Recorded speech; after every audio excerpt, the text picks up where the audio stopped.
अगर आपने class 12th में बायोलॉजी ली थी तो आपको अब अपने फ्यूचर के लिए बेस्ट कैरियर ऑप्शन चुनने में दिक्कत हो रही है, बहुत टेंशन हो रही है, तो अब आपको टेंशन लेने की बिल्कुल ज़रूरत नहीं है। आज मैं आपको इस वीडियो में बायोलॉजी वाले स्टूडेंट के लिए टॉप 10 हाईएस्ट सैलरी जॉब बताऊंगा। तो 10 नंबर पर है नर्सिंग कोर्स। इस कोर्स में कुछ कोर्स जैसे कि आप बीएससी नर्सिंग, जीएनएम, ईएनएम आदि कोर्स कर सकते हैं। और मैं आपको बता दूं कि इस कोर्स को मेल एंड फीमेल दोनों कर सकते हैं। नर्सिंग कोर्स में आपको पेटेंट्स का ख्याल रखना और पेटेंट्स को ऑपरेटर करना होता है। अगर मैं इसकी बेसिक सैलरी की बात करूं तो इसकी स्टार्टिंग सैलरी 15,000 से 18,000 तक होती है और आगे आपको जितना एक्सपीरियंस होता रहता है उतनी सैलरी बढ़ती चली जाती है। कोर्स है पैरामेडिकल कोर्स।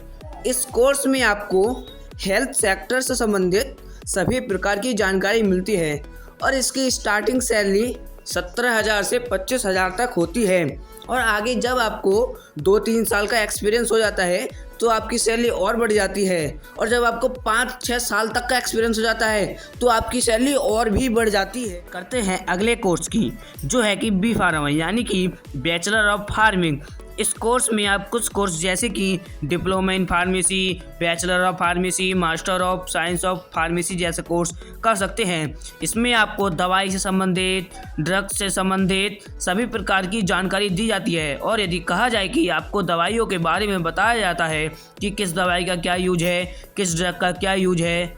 अगर इसकी बेसिक सैलरी की बात करें तो इसकी स्टार्टिंग सैलरी 20,000 से 25,000 तक होती है और जब आपको 3-4 साल का एक्सपीरियंस हो जाता है तो आपकी सैलरी 1 लाख तक भी पहुंच करते हैं अपने अगले कोर्स की। यह कोर्स उन लोगों के लिए है जो डेंटल साइंस में स्टडी करना चाहते हैं। इस कोर्स को करने के लिए आप BDS यानी कि बैचलर ऑफ डेंटल सर्जरी कर सकते हैं। इस कोर्स में आपको दांतों के बारे में संपूर्ण जानकारी मिलती है कि दांतों में कौन कौन से रोग होते हैं और दांतों में होने वाले रोगों को कैसे कंट्रोल करें, उन रोगों को ख़त्म करने के लिए उसमें कौन कौन सी मेडिसिन यूज होती है। और इसकी बेसिक सैलरी 25,000 से 30,000 तक होती है और जब आपको 2-3 साल का एक्सपीरियंस हो जाता है तो आपकी सैलरी 50,000 तक भी हो जाती है। अगले कोर्स की ओर चलते हैं। यह कोर्स उन लोगों के लिए है जो ह्यूमन ब्रेन के बारे में स्टडी करना चाहते हैं। इस कोर्स को करने के लिए आप bachelor of psychology, master of psychology course कर सकते हैं। इस कोर्स में आपको ब्रेन के बारे में संपूर्ण जानकारी दी जाती है कि मेंटल स्टेट को कैसे इफेक्ट करें, मेंटल स्टेट को कैसे सही करें और उसको सही करने के क्या उपाय हैं। अगर इसकी स्टार्टिंग सैलरी की बात करें तो इसकी स्टार्टिंग सैलरी 21,000 से स्टार्ट होती है और आपको आगे जितना एक्सपीरियंस हो जाता है आपकी उतनी सैलरी बढ़ भी जाती है। अब हम अपने अगले कोर्स की बात कर लेते हैं। यह कोर्स न्यूट्रिशनिस्ट एंड डाइटिस्ट का है।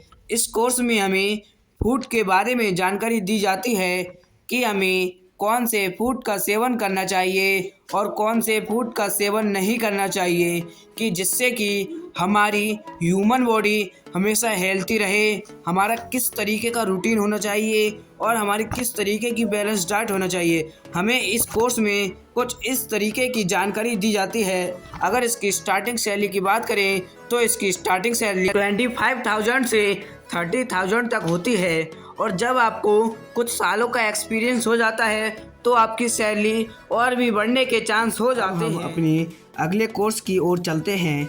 तो हमारा अगला कोर्स है डर्मेटोलॉजिस्ट। इसमें आप कुछ कोर्सेज जैसे कि bachelor of science in dermatology, diploma of science in dermatology, post graduation in dermatology जैसे कुछ कोर्सेज आप कर सकते हैं। अगर इसकी बेसिक सैलरी की बात करें तो इसकी स्टार्टिंग सैलरी 30,000 से 40,000 तक होती है। अगर आपको 2-3 साल का एक्सपीरियंस हो जाता है तो आपकी सैलरी 1 लाख तक भी पहुंच जाती है। अब हम अपने अगले कोर्स की ओर चलते हैं। तो हमारा अगला कोर्स है रेडियोग्राफी का। इसमें आप कुछ कोर्सेज जैसे कि diploma courses, degree courses, post graduation courses जैसे कुछ कोर्स कर सकते हैं।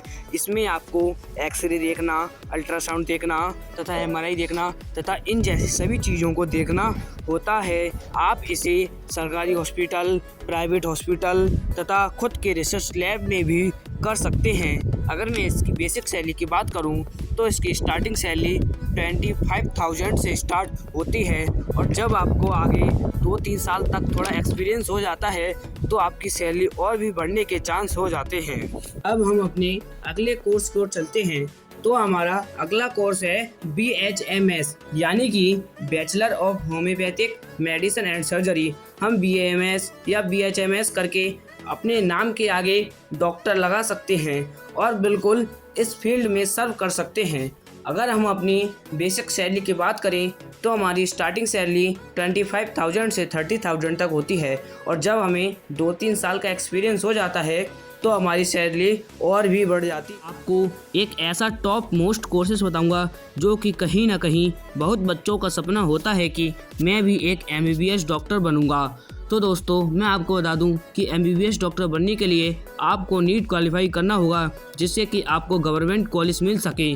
आप प्राइवेट कॉलेज से भी MBBS डॉक्टर बन सकते हैं लेकिन उसमें आपका करोड़ों रुपए भी लग सकते हैं।